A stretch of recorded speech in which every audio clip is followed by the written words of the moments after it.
Buenas noches, oficialmente con todos. Bienvenidos a un nuevo webinar.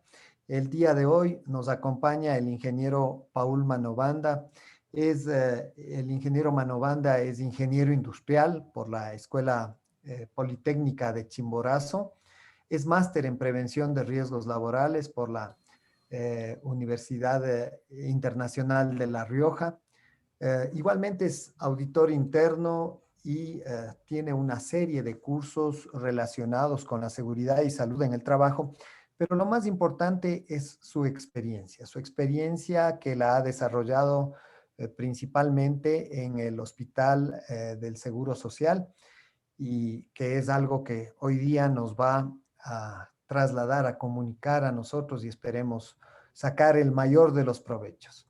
Entonces, sin mayor preámbulo, ingeniero Manobanda, Paul, bienvenido. La Universidad de las Américas está contenta de tenerte con nosotros. Por favor, adelante con el webinar. Muchas gracias, ingeniero Larrea. Buenas noches con todos.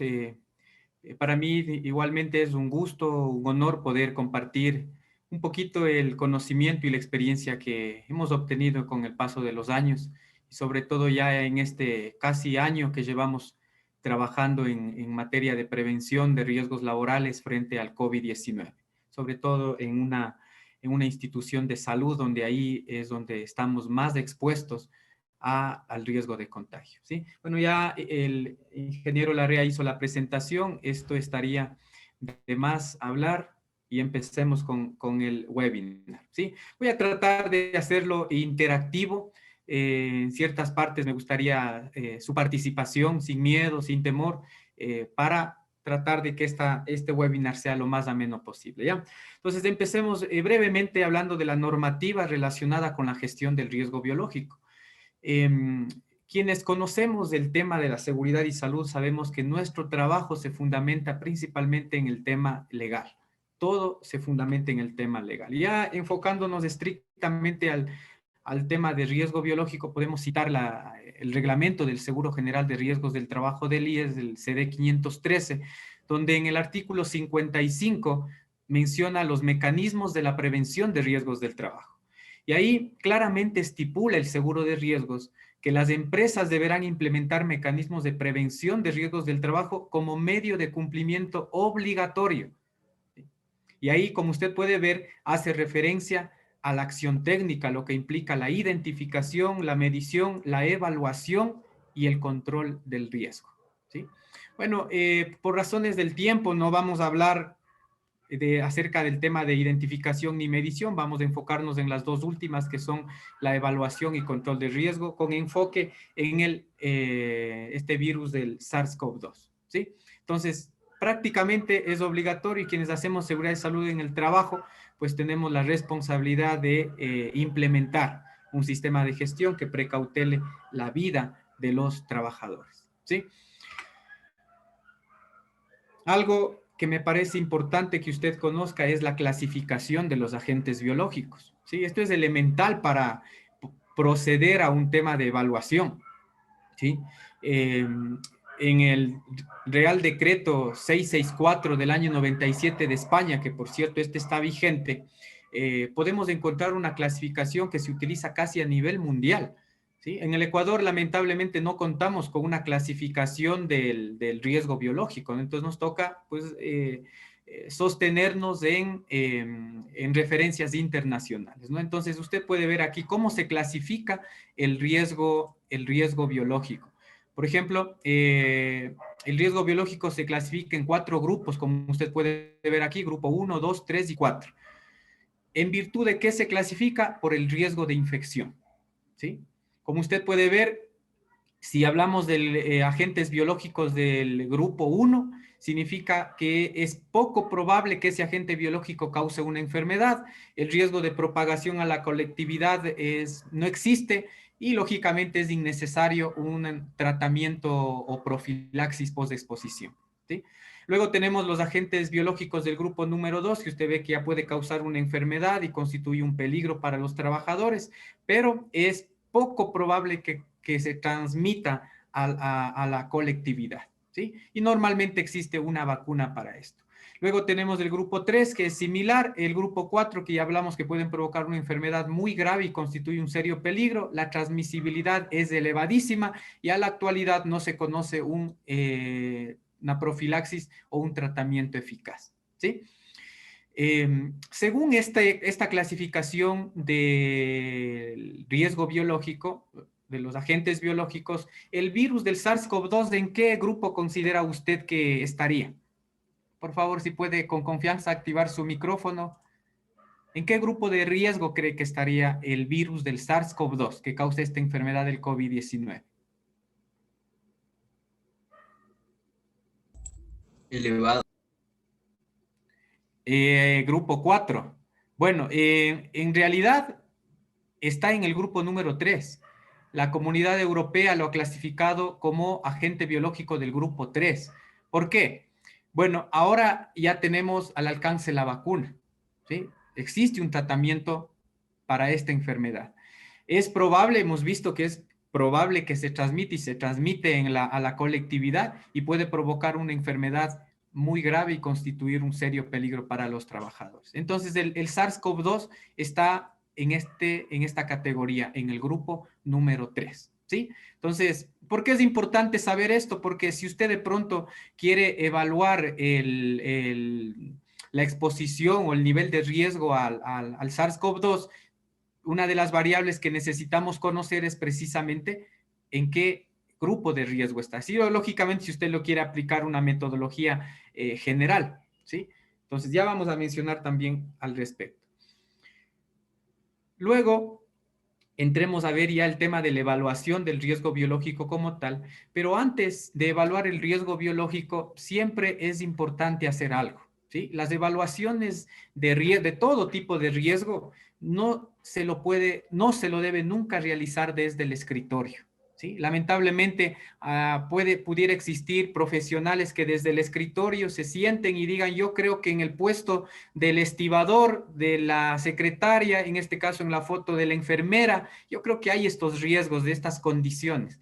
Estaríamos actuando de una manera no profesional. Es necesario dirigirnos al área, al puesto de trabajo, con el fin de conocer en qué condiciones está trabajando la persona.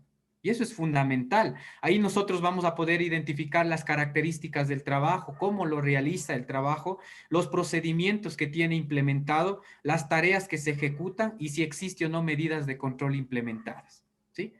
Como he puesto aquí, lo anterior, todas estas situaciones determinará la posibilidad de que el agente biológico salga del reservorio, se disperse en el ambiente de trabajo y entre en contacto con el trabajador y lógicamente luego ingrese en nuestro organismo, ¿sí? Entonces, fundamental hacer un trabajo en campo, como nosotros lo llamamos, ¿sí?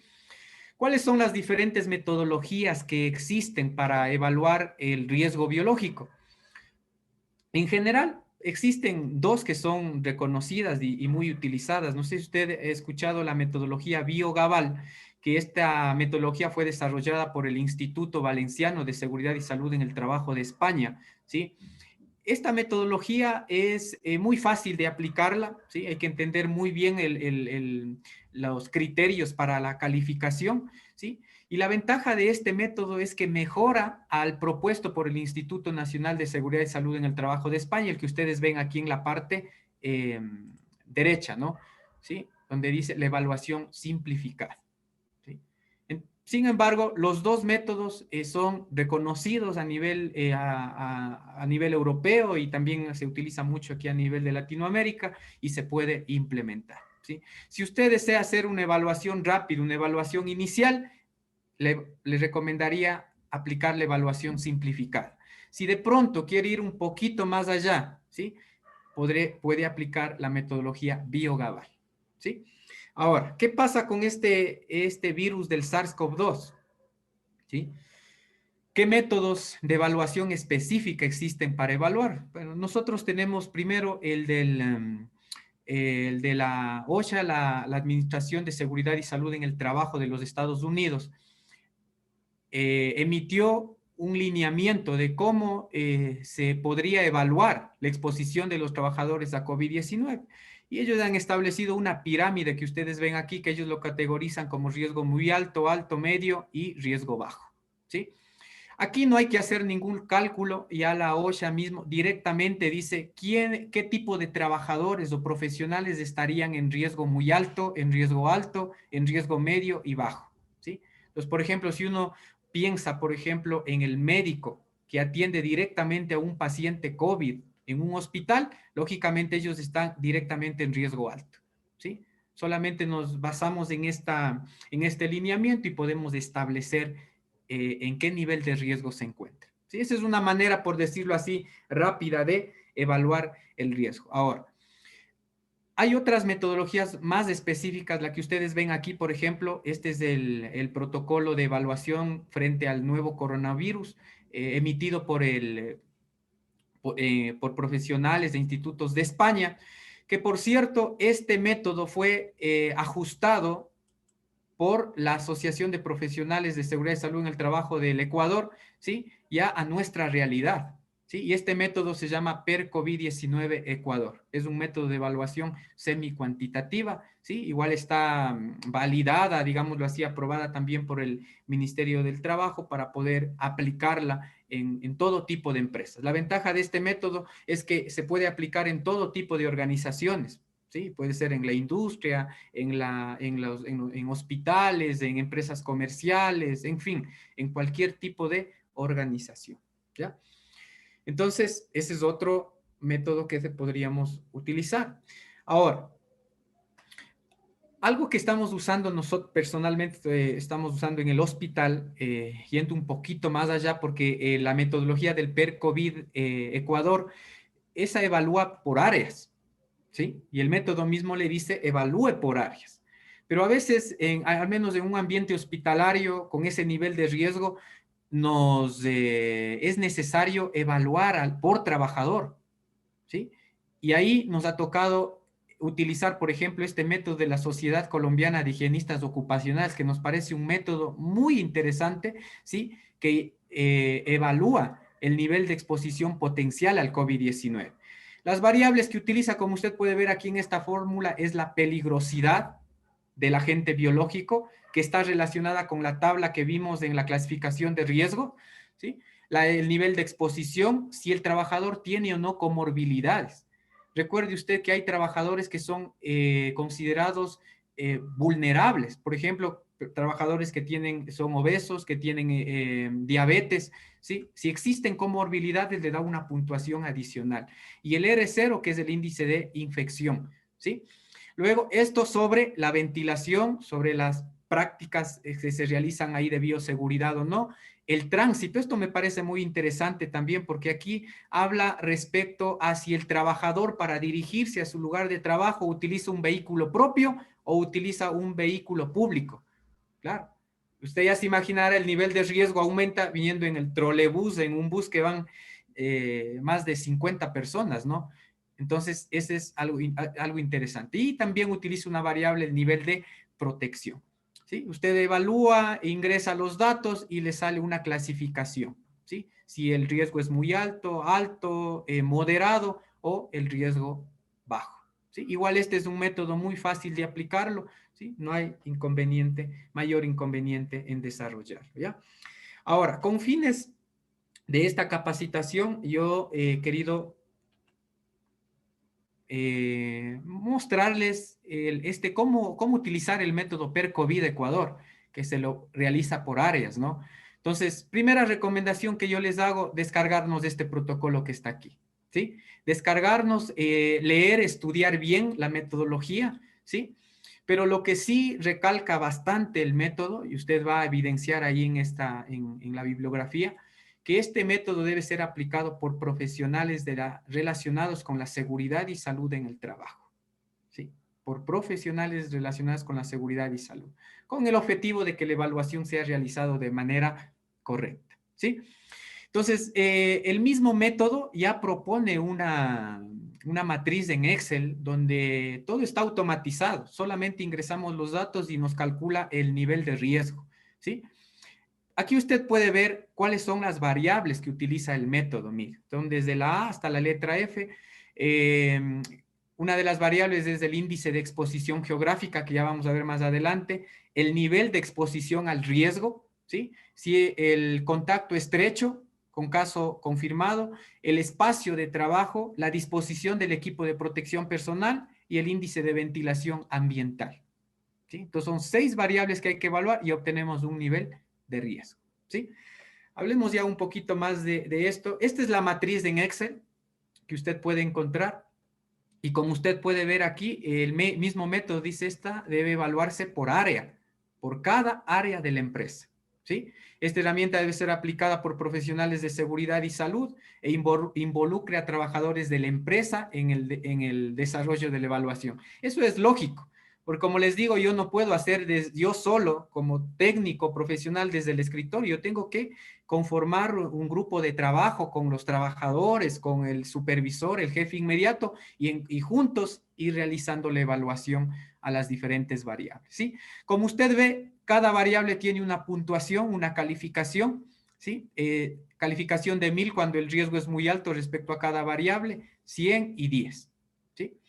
Ahora, el método, al final, el método mismo le sugiere ciertas medidas. Aquí en esta parte derecha, digamos, si el resultado es un nivel de riesgo muy alto, mayor a 2300, ¿sí? Aquí el método mismo le indica o le recomienda qué debería aplicar. Claro que lo de aquí es genérico, es en general. Nosotros tenemos que aterrizar esas recomendaciones a la realidad de nuestra área de trabajo, de nuestra empresa, y eso es importante, ¿ya? Entonces, desarrollemos un poquito este método para que usted tenga una idea general de cómo funciona. Cuando hablamos del índice de exposición geográfica, nos referimos al número de casos confirmados con presencia de la enfermedad COVID-19 por provincia, ¿sí? Y aquí, por ejemplo, nos dice, seleccione 1000 si su provincia se encuentra en un rango mayor a 1001 casos. Lógicamente, si solo hablamos de Pichincha, nosotros ya estamos de más de 200,000 casos, ¿no? Este método, perdón, claro, la metodología, la Asociación de Profesionales de Seguridad está pendiente de actualizarlo justo esta parte, pero en nuestro caso siempre seleccionaríamos el valor de 1000, ¿no? Entonces, ahora, ¿de dónde obtenemos de todas maneras el criterio o más bien el fundamento de que en realidad estamos en mayor a 1001 casos? Yo les he puesto acá abajo en la parte inferior un link del Ministerio de Salud donde usted puede acceder a estas infografías. Todos los días del Ministerio actualiza esta página y usted puede descargarse la infografía. Aquí le sale todos los datos, ¿no? Por ejemplo, esta infografía es del 26 de enero, miren, 241,000 casos. Tendríamos que ver la de hoy, a ver con cuántos casos estamos, tenemos detalle por provincias incluso, ¿no? Y podemos sacar. Entonces, esto no es nada complicado. Luego tenemos la exposición al riesgo, significa la probabilidad que tiene el trabajador de contagiarse, ¿sí? Del COVID-19 por la realización de sus actividades, ¿sí? Aquí el método directamente le direcciona a lo que les comentaba, al método de la OSHA, ¿sí? Por ejemplo, si es de riesgo alto, tendríamos que definir si es un profesional de la salud o no, seleccionamos el valor de 1000. Si de pronto no es una persona o trabajadores sin atención directa al paciente a más de 2 metros de distancia con medidas de protección colectiva, riesgo bajo, ¿sí? Lo podríamos hacer así. Sin embargo, nosotros como profesionales de seguridad y salud, lo recomendable es hacer una evaluación en el puesto, ¿no? Y una de las, por decirlo así, un método que esta misma asociación expuso es esta de aquí, que crucemos 2 variables, la probabilidad de existencia del virus frente a la interacción con el factor probablemente contagiado o contaminado, que puede ser personas o superficies, ¿sí? Es decir, cuán probable es que en esta área de trabajo, ¿sí?, exista el virus, ¿sí? O hay una carga viral. Entonces, baja, media o alta, ¿sí? La interacción con el factor probablemente contagiado, ¿sí? ¿Qué probabilidad hay de que se interactúe con una persona, por ejemplo, enferma en esa área de trabajo. Entonces podemos cruzar las variables, tenemos riesgo alto, medio, bajo, y ya sabemos si seleccionamos 1100 o 10. ¿Sí? Esa es una forma. Tampoco nada complicado. Luego vamos al contacto estrecho con caso confirmado. Aquí tenemos 3 criterios. Si es contacto estrecho, vamos a seleccionar 1000. Si es contacto casual, seleccionamos 100. Si es contacto sospechado, seleccionamos 10. Entonces, cuando hablamos de contacto estrecho, nos referimos al contacto a menos de 2 metros de distancia entre una persona sana y una de las siguientes condiciones, ¿sí? O con una de las siguientes, con una persona asintomática que esté cuidando a un infectado probable o posible contagiado con SARS-CoV-2, persona del ámbito sanitario que haya proporcionado cuidados mientras el caso presentaba síntomas, en fin, ¿sí? Si cumple con uno de estos criterios, seleccionamos 1000, lógicamente a menos de 2 metros de distancia. Cuando hablamos de contacto casual, cuando ha sido un contacto o es un contacto no frecuente y puntual con cualquier persona sintomática en una distancia inferior a 2 metros. ¿Sí? Y contacto sospechado, lógicamente cuando no cumple los criterios de contacto estrecho ni contacto casual, o donde exista sospecha mínima de contacto con superficies contagiadas. ¿Sí? Ya hablando un poquito del ámbito ya sanitario, donde tenemos, lógicamente, ahí tenemos a una enfermera que atiende directamente a un paciente, canaliza vías, le da medicación, en fin, a menos de 2 metros de distancia hablaríamos de que es un contacto estrecho, ¿sí? Pero, por ejemplo, si hablamos en el ámbito hospitalario mismo, en un área administrativa, por ejemplo, ¿sí? Donde de pronto ahí solamente yo qué sé, la secretaria, ¿no? O la de atención al cliente. Directamente no está atendiendo a pacientes positivos. Entonces, de pronto ellos serían contactos sospechados, donde el mayor riesgo puede ser con superficies contagiadas. ¿Sí? Muy bien. Y luego viene la otra variable, el espacio de trabajo. Dice, en espacios de trabajo que no se respete la distancia física de 2 metros, considere un valor, perdón, me pasé. ¿Sí? Considere un valor de 1000. ¿Sí? Entonces, donde no se respeta la distancia física, vamos a seleccionar un valor de 1000. Sin embargo, el método le dice, realice un ajuste si es que existe ventilación, ¿sí? Y además del EPP que está utilizando es un EPP certificado, ¿sí? Ahora, y no es posible físicamente realizar la distancia de 2 metros, pero existen barreras físicas que nos separan de las personas, seleccionamos un valor de 1000. Y en espacios que sí se respeta la distancia física, seleccione un valor de 10. ¿Sí? Por ejemplo, en esta empresa, en esta foto que les he puesto acá abajo, ¿sí? Nosotros podemos ver de que de una persona a la otra de pronto habrá 1 metro, un poco más, pero no hay 2 metros. ¿Sí? Tampoco hay barreras físicas que los separan. Lógicamente vamos a seleccionar el valor más alto. En este caso sería 1000. La otra variable es la disposición del equipo de protección. Y aquí quiero hacer un poquito más de énfasis, porque en primer lugar, la protección personal tiene que ser, o el estudio para determinar qué tipo de protección personal requiere, debe ser realizado por un profesional de seguridad y salud en el trabajo. ¿Sí?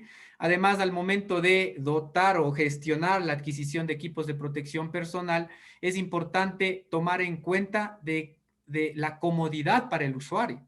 ¿Sí? Porque a veces suele suceder lo que está pasando, creo que en las instituciones de salud, que a veces los guantes se compra de una sola talla y resulta que a algunos no les queda o les queda muy grandes o muy pequeños, ¿sí? Y a veces la incomodidad hace que se quiten y no lo utilicen, ¿sí?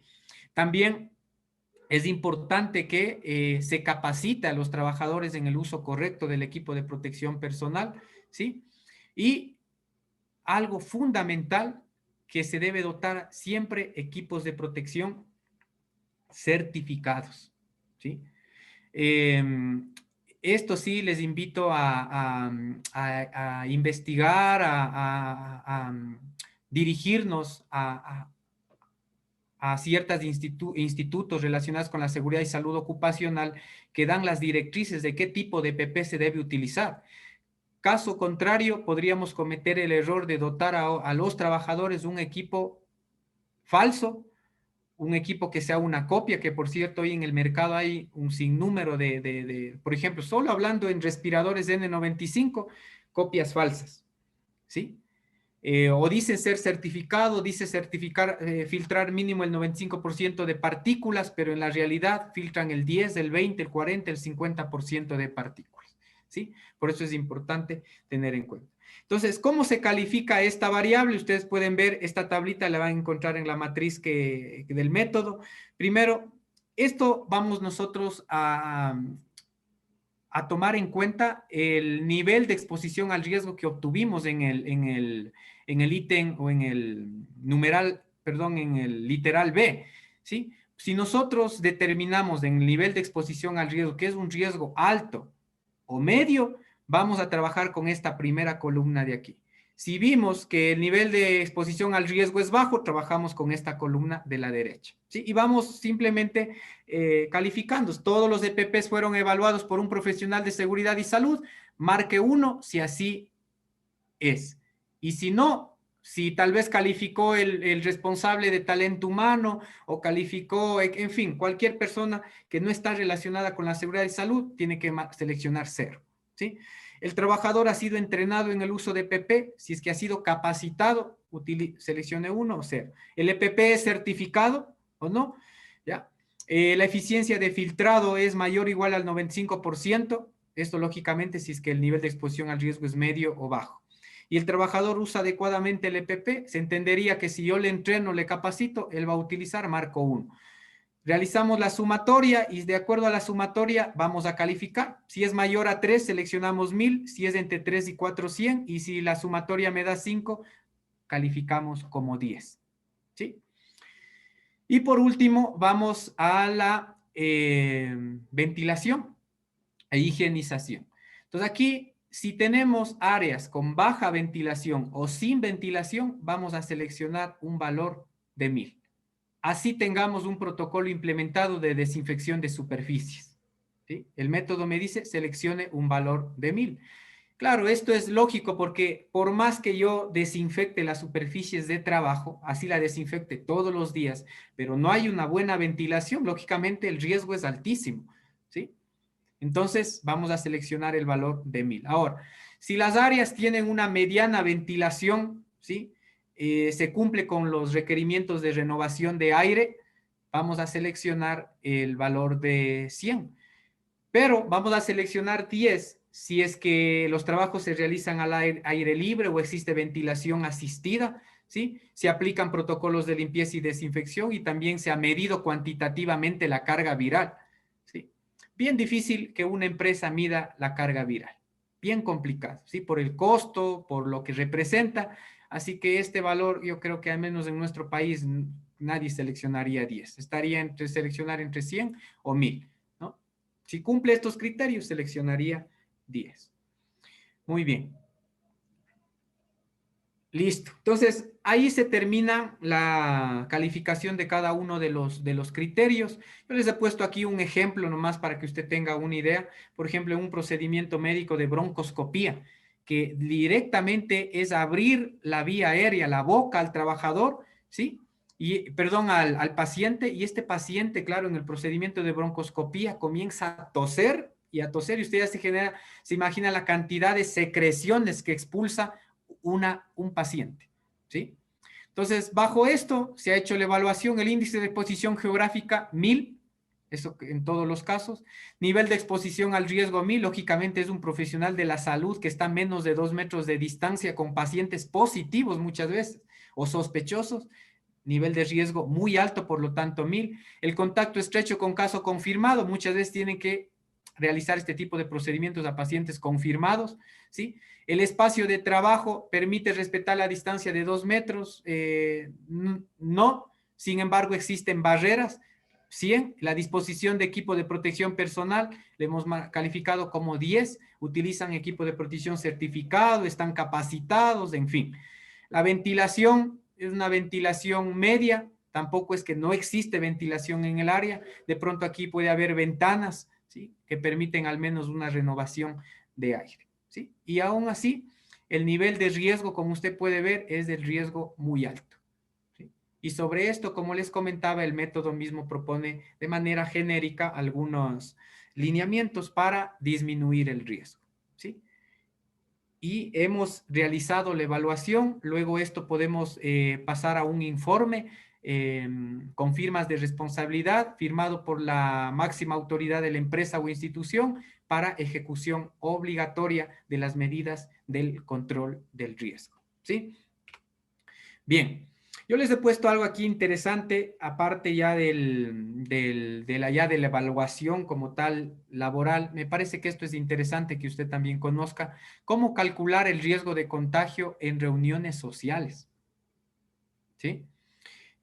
Vamos a ver si podemos abrir. Vamos a dejar de compartir mejor. ¿Sí? Vamos a dejar de compartir.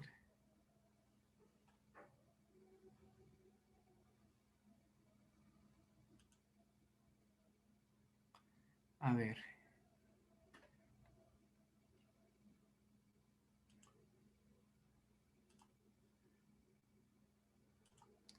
¿Me confirma si se visualiza esta pantalla de que están personas Sí, en un lugar? sí, sí, sí se Ya, ve. muy bien. Miren, me parece que es interesante que conozcamos y tratemos de evaluar cuál es el riesgo de contagio en una reunión social, ¿sí?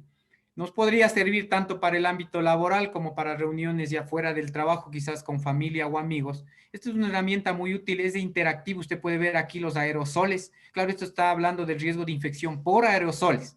Y aquí me olvidaba de hacer hincapié en algo. Hay tres formas de transmisión del virus, ¿sí? O de contagiarse, usted sabe. Por secreciones de personas infectadas, por contacto o fómites y por aerosoles, que ya ha cobrado mayor fuerza y es casi una realidad de que la enfermedad se transmite también por aire o por aerosoles. Entonces, esta metodología, que es, no metodología, más bien esta herramienta interactiva, fue desarrollada por investigadores alemanes. Entonces, mire lo que sucede aquí. Nosotros tenemos, por ejemplo, variables personas, mascarillas, ventanas, tiempo hablando y volumen de voz, ¿sí? En personas, si es que una reunión social va a realizarse entre 6, 10 o 15 personas. Vamos a suponer que se va a realizar una reunión social entre 10 personas y usted fíjese cómo automáticamente acá ya aparecen 10 personas, ¿no? ¿Sí? Entonces aquí nosotros ya tenemos 10 personas. Esta forma de cálculo toma en cuenta de que en esta reunión social haya una persona infectada sin saberlo. ¿Sí? Esa es la idea, para tener una aproximación, una idea de qué podría pasar, ¿sí? Entonces vamos a personas, una reunión de 10 personas, vamos a la otra variable a mascarillas, tenemos la opción de que si van a usar mascarillas o no. Si van a usar mascarillas, pues marcamos con mascarilla y sin mascarilla. Miren qué pasa si nosotros seleccionamos sin mascarilla, que esta reunión no van a usar mascarilla. ¿Cómo aumenta el nivel de riesgo? 100% de probabilidad de ser infectado por aerosoles, ¿sí? Y según el algoritmo, ¿sí? La fórmula que se utiliza, al menos va a haber 6 personas infectadas en este grupo de 10, ¿sí? Pero si yo utilizo mascarilla, mire, el 67% de probabilidad de ser infectado, pero faltan las otras variables. Terminemos de evaluar. Ventanas. Si las ventanas de cerrada está entreabierta o cada 10 minutos o 10 minutos cada hora abro las ventanas. Vamos a suponer que están entreabiertas. ¿Sí? Seleccionamos entreabiertas. El tiempo hablando, ¿cuánto tiempo va a durar esa reunión? ¿2 horas y media o largo 4 horas y media o más? Normalmente una reunión social suele durar más de 4 horas, ¿sí? Y luego vamos al volumen de voz. Esto es importante porque hay evidencia científica de que no es lo mismo estar hablando que gritando o cantando. Uno expulsa una mayor cantidad de aerosoles cuando canta, por ejemplo, ¿sí? Entonces vamos a suponer que en esta reunión social van a cantar, van a gritar, ¿sí? Entonces hemos evaluado ya o más bien hemos dado una calificación a todas las variables y usted puede ver que bajo esas condiciones hay un 62% de probabilidad de ser infectado por aerosoles y que en esa reunión social 6 personas salgan infectadas. ¿Sí? Entonces, lógicamente, la situación cambiaría cuando yo, por ejemplo, miren, cada 10 minutos o cada hora, 10 minutos, abro las ventanas, 33% de probabilidad de ser infectados. Si yo, por ejemplo, vengo acá y digo, la reunión, vamos a reunirnos, pero no más de 2 horas, ¿sí? Como usted note cómo baja el riesgo. El volumen de voz, no vamos a cantar, no vamos a gritar, vamos a hablar normal, ¿sí? 0 personas infectadas, ¿sí? Y luego, si, claro, si de pronto usted dice con mayor seguridad no podemos reunirnos 10, vamos a reunirnos máximo 6 personas, ¿sí? También 3% de probabilidad de ser infectado por aerosoles, ¿sí? Entonces, esta es una herramienta muy interactiva que nos puede servir para tanto el ámbito quizás laboral, en reuniones sociales o en reuniones de trabajo, quizás hasta en reuniones extra laborales, ¿sí?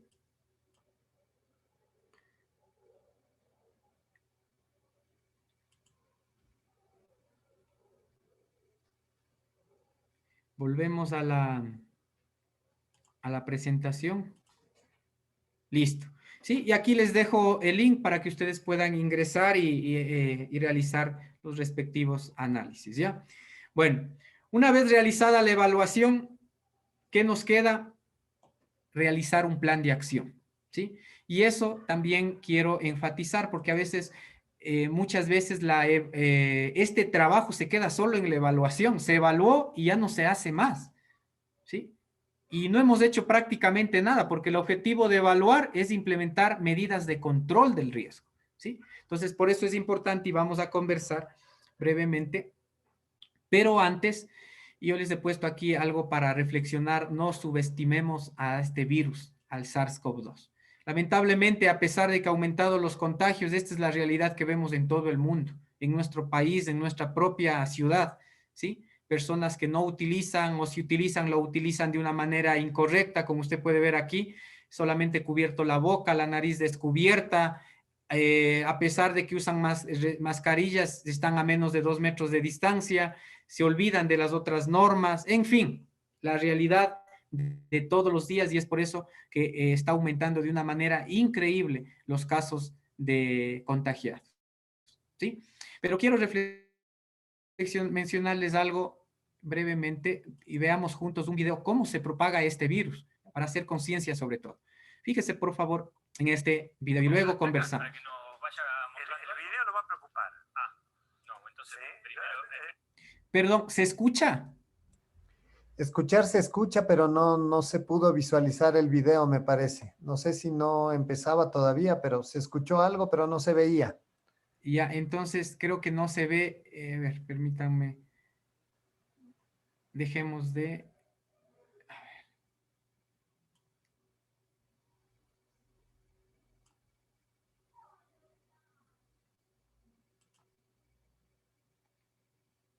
Bueno, ahorita no ven entonces del video, no se visualiza el video.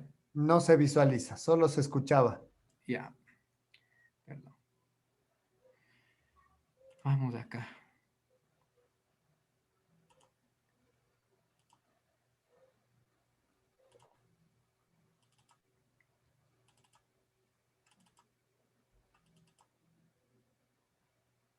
Vamos a las placas para que nos...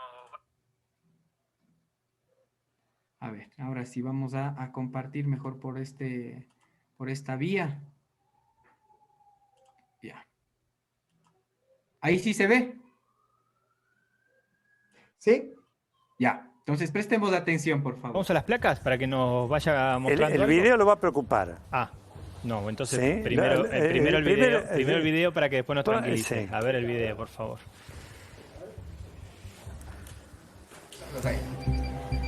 El equipo va a rastrear las partículas en el aire utilizando rayos láser y cámaras de alta sensibilidad. ¿Qué sería esto, doctor? Esta tecnología les permite detectar gotículas. Están ejecutando las gotitas en el aire, la gotita que hay en el aire. Y ahora lo vamos a ver con una persona que está estornudando. ¿Sí? Se provoca el estornudo con... Un estornudo. ¿Sí? Ahí estornudó. Sí. Está hecho por los chinos, por Se supuesto. nota. ¿Sí? Ahí tiene una ampliación de lo que es. De 1 milímetro ¿Sí? de diámetro que caen rápidamente. Ay, las grandes caen rapidito, pero las más chiquititas, que son el problema, se habla muchas veces de que las más pequeñas tienen poca carga viral, pero mire cómo siguen flotando, fíjese. ¿Y tienen poca carga viral? Con tener carga suficiente. Lo que pasa es que todavía no conocemos con qué carga viral se va a infectar un paciente, porque depende también de las defensas que tenga cada paciente. Hay pacientes que necesitan mucha carga viral porque tienen mucha defensa y hay pacientes que necesitan muy poca carga viral. Pero fíjense cómo flotan. Son pequeñas y ligeras. Esto a propósito, todo comenzó recordando que si el estornudo es en el pliegue del codo, después el saludo no puede ser con el codo, más allá de que sea la parte externa, ¿no? Así es. Fíjese, aquí están hablando los dos. Que estornudar no es el único origen de estas microgotículas. Están hablando nada más, ¿eh? No Sí. están gritando ni nada, están hablando normalmente. Distancia corta. Distancia 1,80 m tendrá eso, 1,20 m. Bueno, la distancia convencional antes... Fíjese. Las personas generan muchas microgotículas. Están los dos, lo alcanza a ver a los dos, Claro. uno frente al otro. Hablando, sin necesidad de Sin necesidad de estornudar ni de toser. toser. Las micropartículas entre estas dos personas se quedan donde... Las alcanza a ver ahí, se ven apenitas. Se ve perfecto. Y entonces, barbijo.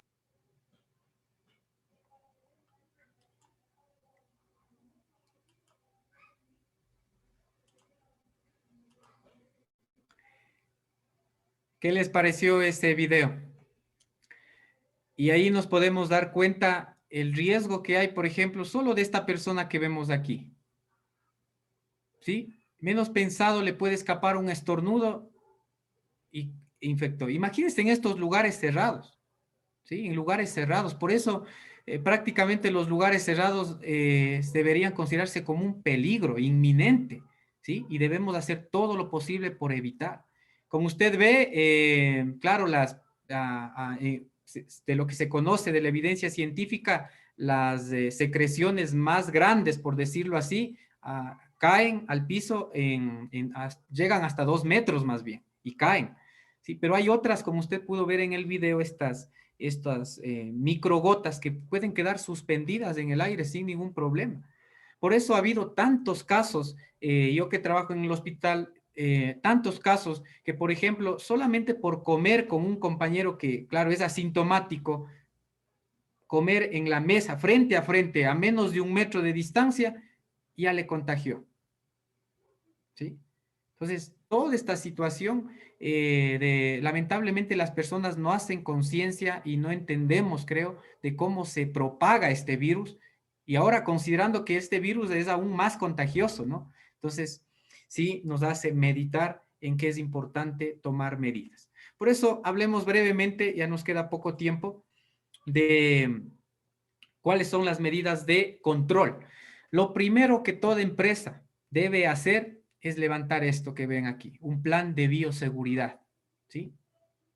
Un plan de bioseguridad, que incluso esto está hasta normado. Hay un acuerdo ministerial, está normado de que toda empresa, toda institución debe tener un plan de bioseguridad y que este plan de bioseguridad sea específico para su lugar de trabajo, ¿sí? ¿Por qué hay que hacer hincapié en esto? Lamentablemente, yo he podido ver de que hay pequeñas y medianas empresas que contratan a profesionales o consultoras para que le elaboren su plan de bioseguridad y simplemente es una copia de un plan ya hecho. Solamente cambian los nombres, por ahí ciertas cositas, pero es algo ya hecho, no es ajustado a la realidad del trabajo, ¿sí? Entonces, de eso también tenemos que tener cuidado y si algún momento a usted le contratan para levantar un plan de bioseguridad, usted tiene la obligación de ir al área, a la empresa, a conocer a cómo se desenvuelve el trabajo y en base a eso ir viendo qué medidas de control aplicar. Es inconcebible de que se realice de esa forma. Este plan de bioseguridad debe estar enfocado en identificar todas las áreas y tareas que tienen potencial de exposición al SARS-CoV-2. Ojo, todas las áreas. A veces en una empresa suelen olvidarse del personal de seguridad privada, ¿sí? Como que son los últimos, como que los que nunca se van a contagiar. Pero resulta que ellos a veces están más en contacto con el público, con las personas externas, ¿sí? Y nos olvidamos de ellos. Y ellos son los que a veces no tienen ni protección personal, lo elemental frente a esto, ¿sí? Incluir a todas las áreas. Incluir medidas para el control, para eliminar o reducir la exposición. Eliminar se vuelve un poco imposible. Debemos hacer todo lo posible por reducir la exposición, ¿sí? Entonces, ojo con esto, un plan de bioseguridad que es elemental y lógicamente obligatorio ya bajo nuestra normativa legal vigente.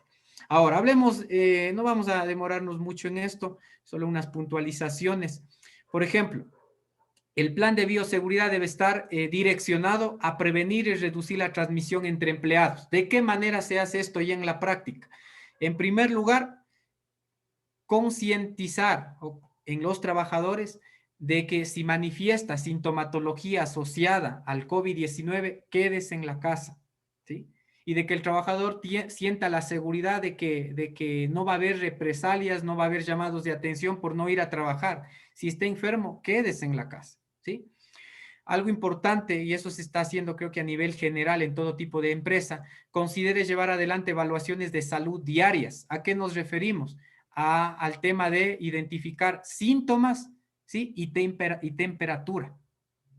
¿Sí? Yo recuerdo que cuando iniciamos esta pandemia en toda institución pública, ¿sí? No fallaba, por ejemplo, la toma de temperatura al ingreso, pero ya con el paso de los meses se ha ido perdiendo esa costumbre y son muy pocas las instituciones que siguen manteniéndose en la toma de temperatura al ingreso, al trabajo, ¿sí? El tema de síntomas también es importante, se lo puede hacer, como dice aquí, de forma presencial o virtual también. Esto es importante, evalúe incorporar pruebas de detección del SARS-CoV-2 en sus planes de preparación y control. Hay muchas empresas que lo están haciendo, ¿sí? Por ejemplo, hay empresas constructoras, que ustedes saben que los trabajadores en una constructora trabajan 23/7, 22/7, lo que sea. Cada vez que van al trabajo, luego de las vacaciones de 6, 7 días, ellos obligatoriamente la empresa mismo les paga una prueba de detección del SARS-CoV-2. Y ese es requisito para que ingresen al trabajo, ¿sí? Y esa es una manera también de proteger la vida de los trabajadores y de que esa persona no llegue infectada a contagiar a los trabajadores, ¿sí? Entonces, esto es fundamental en toda empresa. Identifique dónde y cómo podrían verse expuestos los empleados a personas con COVID-19 en el trabajo. Aquí viene el tema de la evaluación del riesgo, lo que hicimos hace un momento. Evaluar todas las áreas, establecer los controles necesarios y determinar qué tipo de equipos de protección necesita el trabajador acorde al nivel de riesgo y al tipo de actividad que realiza, ¿sí? Aísle inmediatamente a trabajadores enfermos, capacite a los trabajadores acerca de las medidas que pueden tomar para protegerse en el trabajo y en la casa, ¿sí? Si nosotros hacemos una encuesta a nivel de las empresas, ¿cuántos trabajadores han sido capacitados por sus empleadores en las medidas que deben tomar, en las medidas de bioseguridad? Yo considero que habrá una gran cantidad que diga que no fue capacitada. Que no fue capacitada en el uso del equipo de protección que a veces el empleador solo le dio y ahí verá cómo utiliza, ¿sí? Nos olvidamos de esto que es fundamental, capacitar a los trabajadores, ¿sí? Bien, otra medida importante, otro enfoque que hay que dar es implementar medidas sanitarias en el trabajo, ¿sí? Si es que en mi trabajo no tengo una unidad de seguridad y salud ocupacional con técnicos o con médicos ocupacionales, pues lógicamente si es que no estoy obligado, por ejemplo, hablamos de empresas que tengan menor a 50 trabajadores, nombre a un coordinador que maneje el tema de la prevención del COVID-19, un coordinador que esté a cargo de esto, ¿sí? Proteja a los empleados o trabajadores con mayor riesgo de enfermarse gravemente a través de políticas y prácticas favorables. Establezca políticas y prácticas de distanciamiento social, como por ejemplo el teletrabajo. Bueno, esto ya sabemos que es obligatorio para ciertos, lógicamente si la actividad laboral lo permite y también para trabajadores vulnerables esto es obligatorio. Modifique el espacio de trabajo para aumentar el espacio físico entre sus compañeros. Como pudimos ver en el video, no hace falta gritar, solamente 2 personas que estén hablando a menos de 2 metros ya aumenta el riesgo de contagio. Entonces, modificar los espacios, ¿sí? Ubicar los escritorios al menos a 2 metros de distancia. Implemente opciones flexibles de reuniones. ¿A qué nos referimos? Tratar de evitar las reuniones presenciales. y tratar de hacerlo mediante estos mecanismos tecnológicos, puede ser Zoom, Teams, el que sea el adecuado para realizar las reuniones, ¿sí? Cierre o limite el acceso a áreas de uso común donde es más probable que los empleados se reúnan e interactúen. Por ejemplo, algunas empresas han decidido cancelar o prohibir el acceso a bares que tenía la empresa, a lugares de descanso, porque ahí puede convertirse en un foco de infección, ¿sí? Entonces, es fundamental también tomar en cuenta eso. Otro enfoque que hay que darle a los planes es mantener un entorno de trabajo saludable. ¿De qué manera? Mediante la implementación de controles de ingeniería, especialmente en los sistemas de ventilación, ¿sí? Como usted pudo ver, la ventilación se convierte prácticamente en un amigo del trabajador, ¿sí?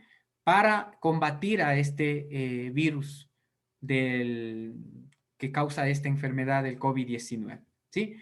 ¿Qué tipo de ventilación recomiendan los expertos? Bueno, hay dos tipos de ventilación, natural y ventilación mecánica. Creo que a nivel de Ecuador, muy pocas empresas cuentan con ventilación mecánica, con sistemas de extracción e ingreso de aire. Muy pocas empresas cuentan. La mayoría contamos con ventilación natural, pero hagamos buen uso de la ventilación natural. ¿Cómo se debe hacer? Lo mejor es la ventilación cruzada. Es decir, por un lado abro las ventanas para que ingrese aire externo, aire limpio, y por el otro para que salga el aire viciado. De esa manera se puede haber una renovación de aire adecuada, ¿sí? A veces puede ser de que en un área de trabajo o en una oficina no existan, o al menos hay una ventana, pues al menos esa ventana tratemos de abrir, ¿sí? Siempre es importante. Lógicamente, tomando en cuenta de que la apertura de las ventanas no me genere un riesgo adicional, como por ejemplo caídas de personas por las ventanas. Todo eso se debe evaluar, ¿sí? Otra medida importante también es reducir la ocupación en las áreas en las que no se puede aumentar la ventilación. Claro, si aquí en esta área tan pequeñita trabajan 10 personas, pues tratemos de reducir a 5, ¿sí? Entonces hay que generar estos mecanismos, ¿no? Proporcione a los trabajadores visitas, los insumos necesarios para que se laven las manos y se cubran al toser y estornudar. Es otra medida fundamental. En el tema de lavado de manos, ojo, aquí es importante, para un correcto lavado de manos hay que aplicar técnica y tiempo. Dos cosas. Técnica, todos hemos visto que hoy ya hasta el cansancio, la forma correcta de lavarnos las manos. El tiempo, mínimo 20 segundos. Mínimo 20 segundos, ¿sí? Fomenten los trabajadores los saludos sin contacto. Como usted pudo ver en el video, ni siquiera con el codo. Esa costumbre, como no podemos darnos la mano con el codo, pero resulta que esa persona antes de saludarle estornudó y se tapó, se cubrió con la parte interna del codo, ¿sí? O a veces ni con la parte interna, sino así. Y esta parte está contaminada, ¿sí?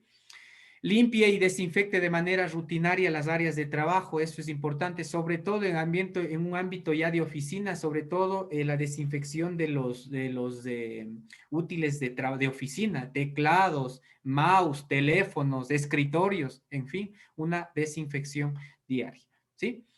Evite compartir equipos de otros compañeros, teléfonos de otros compañeros, ¿sí? Eso es importante también, ¿sí? Y si es que en un área de trabajo, en una oficina, se ha identificado que un compañero salió positivo para COVID-19, hay que realizar una limpieza y desinfección, ¿sí? Obligatorio, ¿sí? Muy bien. Entonces, eso en cuanto de manera general, las medidas, creo que estamos con el tiempo ya justos. Hasta ahí la presentación. Por favor, si tienen alguna pregunta, alguna inquietud de lo que hemos visto, con toda confianza pueden plantearlo. Muchas gracias, Paul. Chicos, con todo gusto, la persona que desee simplemente conecte el micrófono y realice la pregunta.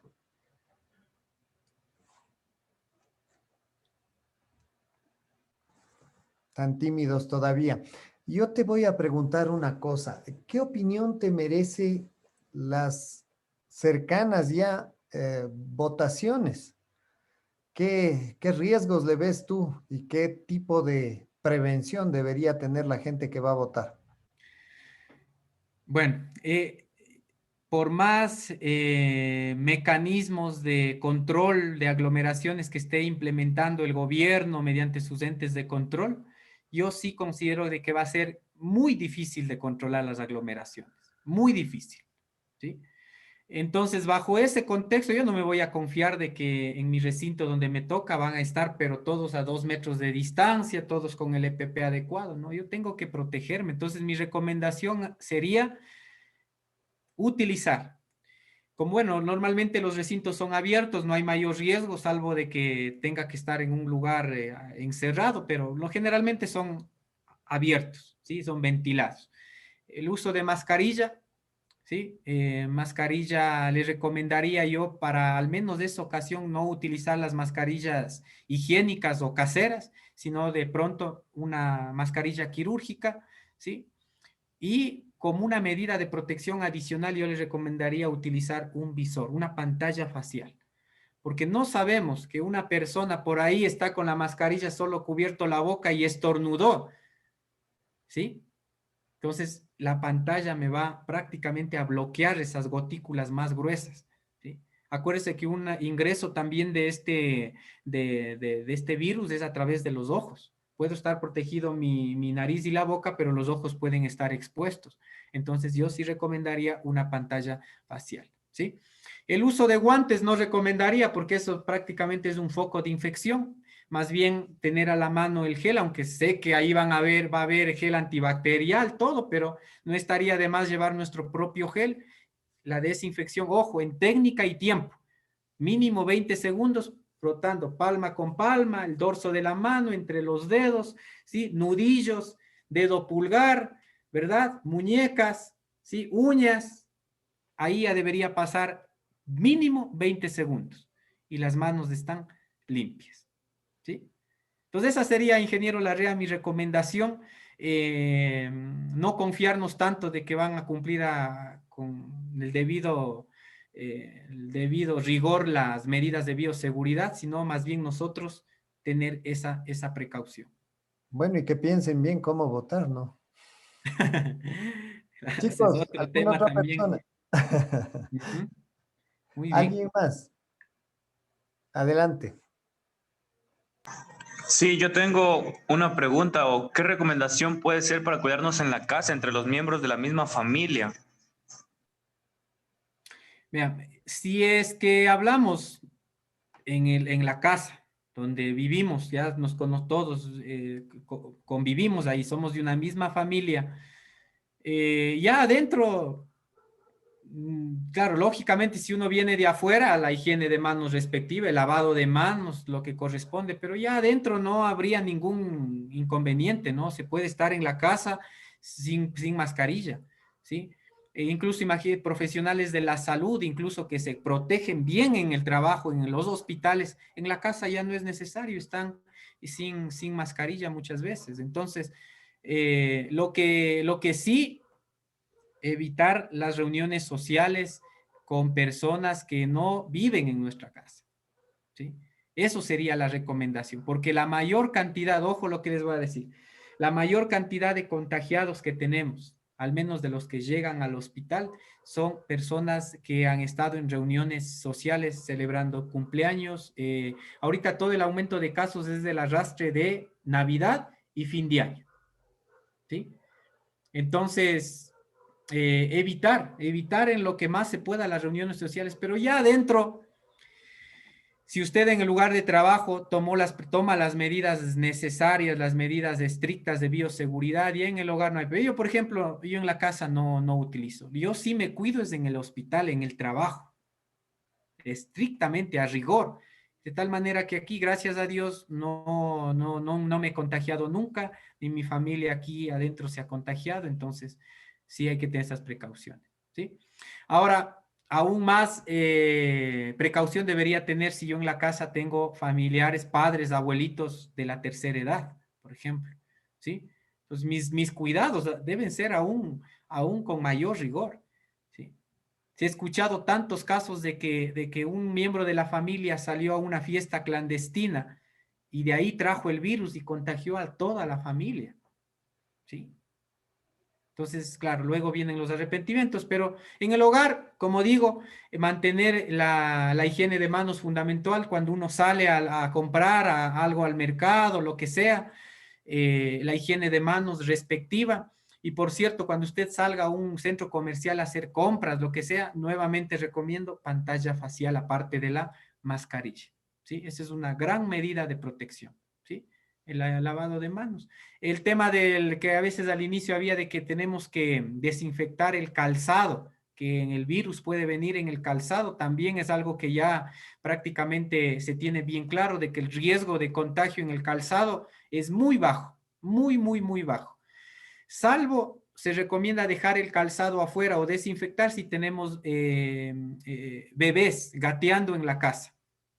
Pero si no tengo bebés de gateando, no, basta con dejar el calzado de pronto a la entrada, podría ser una opción. Pero de ahí el riesgo, ya la OMS, los CDC han establecido que el riesgo de contagio por el calzado es muy, muy bajo.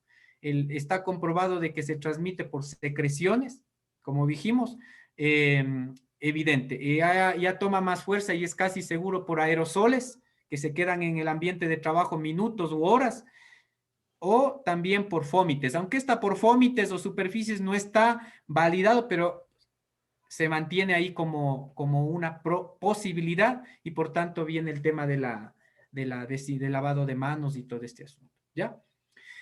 Eso sería, Rafael. No sé si alguien más tiene alguna pregunta.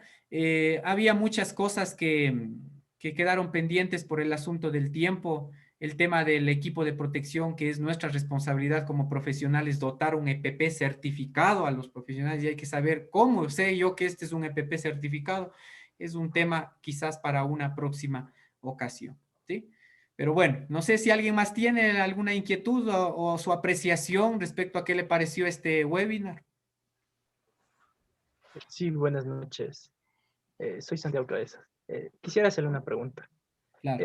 ¿Usted cómo podría recomendar o qué se podría hacer para mejorar la cultura en esto del cuidado del COVID en los sectores populares? Debido a que ahí se encuentran más aglomeración y esta falta de cultura al momento de implementar y de cuidarse. O sea, ¿qué podríamos hacer? ¿Qué le puedo decir ahí? Ya el gobierno ha implementado algunos mecanismos, yo como digo, hasta el cansancio mediante los medios de comunicación, televisión, radio, todos los días nos animan a cumplir con las normas de bioseguridad. O sea, yo le veo bien complejo, pero quizás lo que sí puedo decirle es, y por experiencia con familiares mismo, con amigos que hemos podido compartir estos videos que a ustedes acabaron de ver, muchas veces es el desconocimiento que ellos tienen de cómo se propaga el virus. Y claro, cuando una persona no tiene conocimiento efectivamente de cómo se propaga el virus, cómo se transmite, claro, lógicamente las medidas que él adopta son nulas o leves. Entonces, lo que yo sí diría es tratar nosotros que ahora ya conocemos de mejor manera cómo se transmite, tratar de educar a la persona en estos temas. Porque ya los medios de comunicación ya nos dice lávese las manos, evite aglomeraciones, en fin, pero la gente no hace caso. Entonces yo considero que un punto puede ser el desconocimiento a cómo se transmite, quizás de enfocar desde esa parte. Ya los medios de comunicación están haciendo su trabajo y ya ve cuántas fiestas clandestinas en un solo mes, como 3.000 escuché a nivel nacional, 3.000 fiestas clandestinas a nivel nacional, solo en el mes de enero. ¿Sí? Entonces, lamentablemente, como se dice, mientras no nos pase a nosotros o a un miembro de nuestra familia que no esté en cuidados intensivos o que haya fallecido, no haremos conciencia. Cuando no nos pasa, ¿sí? Entonces, bien complicado le veo gestionar, se puede hacer todo lo posible, pero bien difícil. A veces nos tocará esperar que alguien de nuestra familia muera o esté en cuidados intensivos para ahí recién hacer conciencia y decir, no, tengo que tomar las medidas necesarias. De ahí le veo bien complejo. Esto me hace Quizás pensar alguna otra en pregunta. una pregunta de la experiencia que tú tienes acá en el Hospital del Seguro. muy posiblemente te encuentras que llegan familias completas. Es muy complicado salir de la posibilidad de contagiarse cuando tienes a un enfermo dentro de casa. ¿Qué podrías decir al respecto? A ver, le entiendo, en la casa hay un enfermo. Llegó una persona enferma a la casa. Ya. Generalmente el resto de la familia se contagia. ¿Es eso una constante o tal vez es simplemente un imaginario o es un supuesto? No, El no, rato que hay un enfermo en casa, todo el mundo se contagió. ya. Bueno, ha habido casos, y le cuento por el conocimiento que yo tengo. Depende de algunos factores, ¿no? Por ejemplo, uno de los que ya está evidenciado es la vulnerabilidad, ¿sí? Y donde hay personas de la tercera edad, por ejemplo, es una de las cosas, tercera edad, ¿no? El riesgo de que esa familiar se contagie es alto, ¿sí? Pero también ha habido casos, por ejemplo, de que en una familia no hay personas vulnerables, ¿sí? Y resulta que no contagió a nadie de la familia y comían juntos en la misma mesa y todo, pero él era sintomático, o bueno, apareció ya unos síntomas leves, se hizo la prueba positivo. No sé desde cuántos días atrás ya estaba enfermo, pero cuando le aplican la prueba a la familia, no está contagiada. Y era que no son personal vulnerable, pero por lo general el personal vulnerable sí se contagia. Sí se contagia. Entonces sí hay que tener, como digo yo, mayor precaución. Ahora, con esto de la nueva cepa también se está convirtiendo en un problema porque ahora de lo que se conoce de los datos actuales, quienes más se están contagiando son los jóvenes, comprendiendo una edad de 20 a 40 años. Son la mayor cantidad de contagiados. Entonces, sí deberíamos hacer mayor conciencia en estos temas, no aflojar el paso, porque yo recuerdo que cuando empezó esta pandemia, creo que todos de alguna manera sí hasta extremamos las medidas, ¿no? Pero ya fue pasando el tiempo, como a mi familia no le ha pasado nada, ya fuimos aflojando el paso ahí. Y muchas veces ya nuevamente empiezan las reuniones sociales, las aglomeraciones, ¿sí? Entonces sí debemos evitar todo eso. Bueno, muchísimas gracias, Paul. De parte de la universidad, te agradecemos enormemente. Antes de terminar, siempre nosotros nos tomamos una foto grupal. Karencita, por favor, te ruego, si fueras tan gentil, hasta que enciendan la cámara todos. Paul, nuevamente quiero extender el agradecimiento de parte de nuestra carrera Ingeniería Industrial. Yo creo que el aporte que tú acabas de dar es muy valioso para nuestros estudiantes, para nuestros graduados, y con toda seguridad esto será como, yo diría, mucho mejor que el virus, que del COVID. Seguramente nuestros estudiantes, nuestros graduados van a conversar de esta importante charla que tú nos has dado a sus más íntimos amigos, a sus familias, porque realmente es una cuestión importante esto de trascender esta información a todas las personas que podamos. Chicos, por favor, si fueran tan gentiles, encendamos las cámaras para dejar constancia de esta importante charla.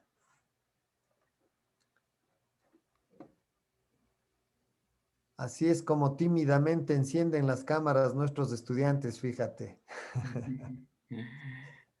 Bueno, Karencita, tú nos dices y nos ponemos con la sonrisa simpática, la sonrisa de foto de portada de Facebook. Dale. A ver, con el primer grupo a la 1, a las 2 y a las 3.